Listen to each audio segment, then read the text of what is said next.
Hi guys, having understood basic aspects of ABG in the previous lecture, now it is time to dive into deeper aspects of blood gas analysis. So in today's lecture, we will be discussing each and every type of acid-base disorder, and we will also take up questions related to each and every topic. I have already discussed that this is relatively tougher topic of medicine. So at times you guys will also need to apply your common sense. Okay, common sense is commonly absent, but I hope that is not the case with you guys. Okay, so let's start. Here you can easily appreciate that blood is being taken from radial artery for ABG analysis. Okay, of course, after doing Allen's test, angle of the syringe should be approximately 45 degrees, and there should be no air bubbles inside. We have already studied all these things in the previous lecture, so there is no point in wasting much time over here. Okay, let's proceed. Here in ABG analysis, you have to look at certain parameters. Okay, and you guys already know that first and foremost parameter is your pH. So, what is normal range of pH? It is 7.35 to 7.45. What is the average mean? That is 7.40. Likewise, you have partial pressure of carbon dioxide. What is the normal range? That is 35 to 45 millimeter of mercury.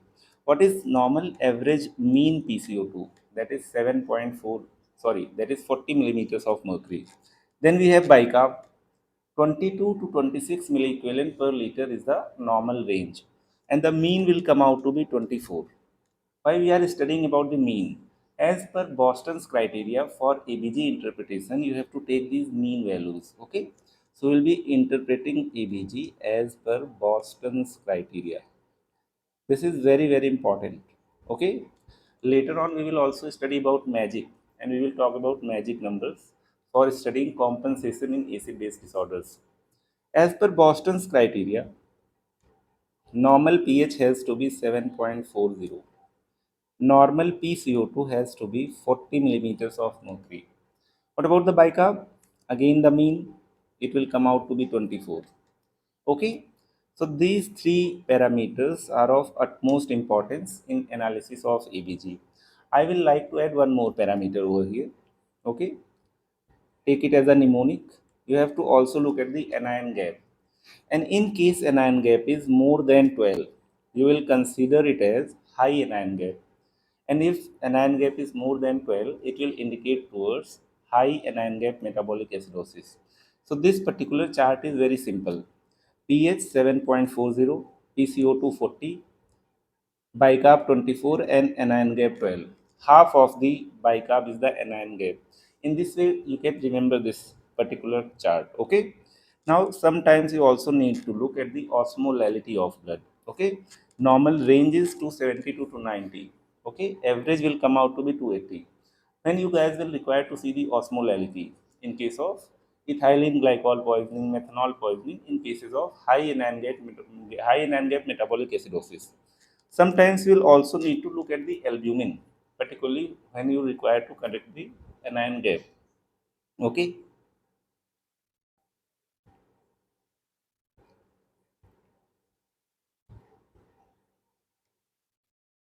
Sometimes you'll also need to look at the osmolality. What is use of osmolality? Sometimes high anion gap metabolic acidosis might be due to methanol poisoning, ethylene glycol poisoning. Then osmolar gap will become very important. Even albumin levels are very important because at times you guys will also need to calculate the corrected anion gap. Okay, in case of hypoalbuminemia. So this is basic understanding for interpretation of ABG. We have already discussed that any pH above 7.40 will be considered as alkalosis. Any pH below 7.40 will be taken as acidosis. Just again we are repeating this fact. Take example, if pH is 7.49, definitely it is alkalosis. This is more than 7.40. Even if your pH is 7.41, though this pH lies well within the range, still you will label it as alkalosis. Now your second point will be to figure out whether it is metabolic, whether it is respiratory. Then we will also evaluate whether it is compensated or uncompensated. Okay, let's proceed further. We have already discussed that if partial pressure of carbon dioxide will increase, acid will increase. Therefore, it will result into acidosis. Because there is carbon dioxide, it is related to respiratory system, you will label it as respiratory acidosis. This has been discussed. Carbon dioxide plus water will make carbonic acid. Okay, carbonic acid, as the name itself indicates, will result into acidosis. So this is your carbonic acid. Anything related to bicarb will be labeled as metabolic problem. So higher the CO2, high partial pressure of carbon dioxide, it means patient has hypoventilation. Respiratory rate has gone down. Therefore, there is accumulation of lot of carbon dioxide resulting into increased PaCO₂. It will be compensated by metabolic alkalosis. Kidneys will also start to what? Retain lot of bicarb. So increased acid, increased base will counterbalance each other. So whenever there will be acidosis, it will be compensated by alkalosis. If it is respiratory acidosis, it will be compensated by metabolic alkalosis and vice versa. We have already discussed all these things. Okay. If PaCO₂ decreases, example in cases of hyperventilation, carbon dioxide will decrease, carbonic acid will decrease, resulting into decreased acid and increase in pH. Counterbalanced by metabolic acidosis. So these are basic four acid-base disorders. Okay. So your first point will be whether pH is normal, increased or decreased. Okay. So you have to look at the pH. Then you look at PaCO₂, whether the cause is respiratory or metabolic. Third thing will be to calculate the compensation because it can be uncompensated metabolic acidosis, it can be fully compensated, it can be partially compensated. This applies to all acid based disorders. We will figure out each and every compensation in every disorder in later part of the lecture. Okay, so let's proceed further. Right. So for better understanding of acid-base disorders and for calculation of compensation, we need to develop a mnemonic. Okay. Let's see. And also we will later on learn a magic. So here alphabetically you have arranged each and every acid-base disorder. Okay. Now you can check it out. Metabolic acidosis followed by metabolic alkalosis. M comes prior to R. So you have respiratory problems. First acute followed by chronic. First acidosis followed by alkalosis. So this is very important. See, if there is fall in bicarb level, okay, there will be fall in PaCO₂ level as well. So metabolic acidosis will get compensated by respiratory alkalosis. If there is rise in bicarb, in case of metabolic alkalosis, it will be compensated by rise in PaCO₂, that is by respiratory acidosis. So this compensation is happening in same direction. If bicarb falls, PaCO₂ falls. If bicarb rises, PaCO₂ rises. In case of metabolic problems, you don't have acute and chronic because pulmonary compensation is fast enough. Whereas in case of respiratory problems, right, kidneys are not that efficient to compensate it in a very fast way. Okay, so it can be acute, it can be chronic. Right, in respiratory acidosis, if there is rise in PaCO₂, it will be compensated by rise in bicarb. But by how much? We will discuss all those things with help of magic numbers. So resulting into metabolic alkalosis. So respiratory acidosis is being compensated by rise in bicarb, that is metabolic alkalosis. Fall in PaCO₂, that is respiratory alkalosis, will be compensated by fall in bicarb levels, that is metabolic acidosis. Is not this very simple? So compensation is happening in same direction. Compensation happens in same direction. Okay. If bicarb increases, CO2 will increase. If bicarb decreases, CO2 will decrease. If CO2 increases, bicarb will also increase, right? So compensation happens in same direction. But how much? So here you require the magic numbers. Let's see. Again, we have arranged each and everything alphabetically. Okay, metabolic acidosis, metabolic alkalosis, respiratory acidosis, acute and chronic, respiratory alkalosis, acute and chronic. Remember, when there is change in bicarb, there will be change in PaCO₂ levels, right, in same direction. When there will be change in PaCO₂, there will be change in bicarb, right, in the same direction. But in case of metabolic problems, you estimate the corresponding change in PaCO₂ levels with respect to 1 milliequivalent of bicarb. Whereas for respiratory problems, you calculate the compensation of bicarb with respect to 10 millimeter fall or rise of PCO2.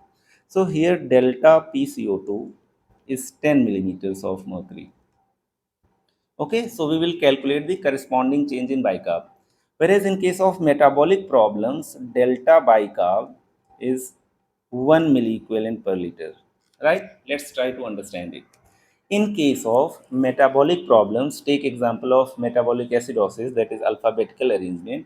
If bicarb decreases by 1, right? Definitely in case of metabolic acidosis, bicarb is going to decrease.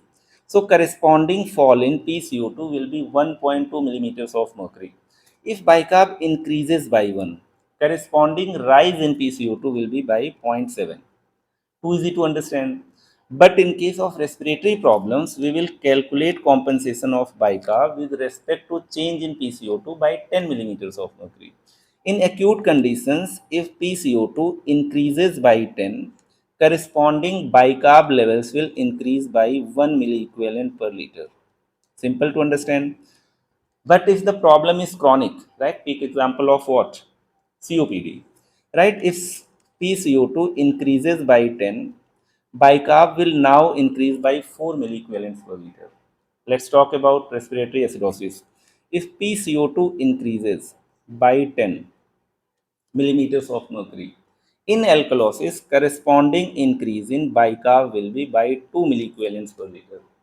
If it is chronic problem and PCO2 increases by 10, then bicarb will increase by 4 milliequivalents per liter. Okay, now I have explained each and everything in relation to compensation. Okay, let's again recap it. So compensation of metabolic problem has to be respiratory. Respiratory problem will be compensated by metabolic. So here in first case, if there is 1 milliequivalent fall of bicarb, corresponding fall in PCO2 will be by 1.2. If there is 1 milliequivalent rise in bicarb, corresponding rise in PCO2 will be by only 0.7. Okay? Whereas in respiratory problems, if PCO2 increases by 10, if it is acute, bicarb will only increase by 1. And if it is chronic, then bicarb will increase by 4. Right? In case of respiratory alkalosis, PCO2 will decrease by 10, and in acute conditions, bicarb will fall by 2, whereas in chronic conditions, bicarb will fall by 4. Okay? Difficult to explain, but let's understand it for the last time. Okay? So you need to arrange all metabolic and respiratory problems in alphabetical order. Metabolic acidosis, metabolic alkalosis. Okay? Then you have respiratory acidosis, acute and chronic, respiratory alkalosis, acute and chronic. Let's see. The magic numbers are 1.207, because you have already arranged this part alphabetically. You need to memorize only the right hand part. Okay. This is 1 4 and this is 2 4. Too simple to understand. Fall in bicarb in case of metabolic acidosis by 1 milliequivalent will result into fall in PCO2 by 10 millimeters of mercury. 1 milliequivalent rise of bicarb will result into rise of PCO2 by 0.7 millimeters of mercury. Here in case of acute condition, if PCO2 increases by 10, corresponding bicarb will increase by 1 milliequivalent per liter. Whereas if the problem is chronic, bicarb will increase by 4 milliequivalent per 10 mm rise in PCO2. Whereas in case of respiratory alkalosis, PCO2 if decreases by 10 millimeters of mercury, in acute conditions, corresponding fall in bicarb will be by 2 milliequivalents, whereas in case of chronic cases, it will be by 4. So magic numbers are 1.207, 1424. Metabolic acidosis, metabolic alkalosis, respiratory acidosis, acute by chronic, respiratory alkalosis, acute by chronic. So this has to be remembered. Let's take an example, hypothetical example. Okay, suppose in a given scenario pH is 7.20. Okay, PCO2 is 38. and you have bicarb levels of 15, right? Let's interpret this hypothetical ABG with help of our concepts and magic numbers. Let's see. This is very important actually. See, first you have to look at pH. So pH has fallen. So this has to be acidosis. Now your second job will be whether it is primarily respiratory or primarily metabolic. So now you have got that this is acidosis. Primary problem because only fall in bicarb can take the pH down. So fall in bicarb is moving in the direction of pH. So primary problem will be metabolic acidosis. Having understood, now you have to calculate the compensation, whether it is fully compensated, partially compensated, right, or uncompensated. So let's figure out. In this particular case, we are dealing with the alphabetical first problem, that is metabolic acidosis. See delta bicarb, right? We have already understood that if bicarb falls by 1 milliequivalent, corresponding fall in PCO2 should be by 1.2 millimeters of mercury. Is it not simple? So here bicarb has fallen by 24 is the mean value by 9 milliequivalents per liter. So corresponding fall in PCO2 should be 1.2 into 9 fall in PCO2. So this will come out to be approximately 9 to the 18, 9 on the 9, and 108, that is 10.8 mm fall. So 10.8 mm fall, that is 40 minus 10.8, okay, it will be around 29.2, but the corresponding PCO2 level has fallen only by 2 mm of Hg. So this has to be what? Partially compensated or almost uncompensated metabolic acidosis. So we have calculated this compensation with help of magic numbers. In further sessions also, in fact in this lecture only, we will also take few more examples where we will be utilizing these magic numbers. Let's proceed. Let's discuss each and every metabolic and respiratory problems individually. And then we will apply all the logics, right? All the concepts which we have developed over a period of time in upcoming ABG samples. Okay. Let's discuss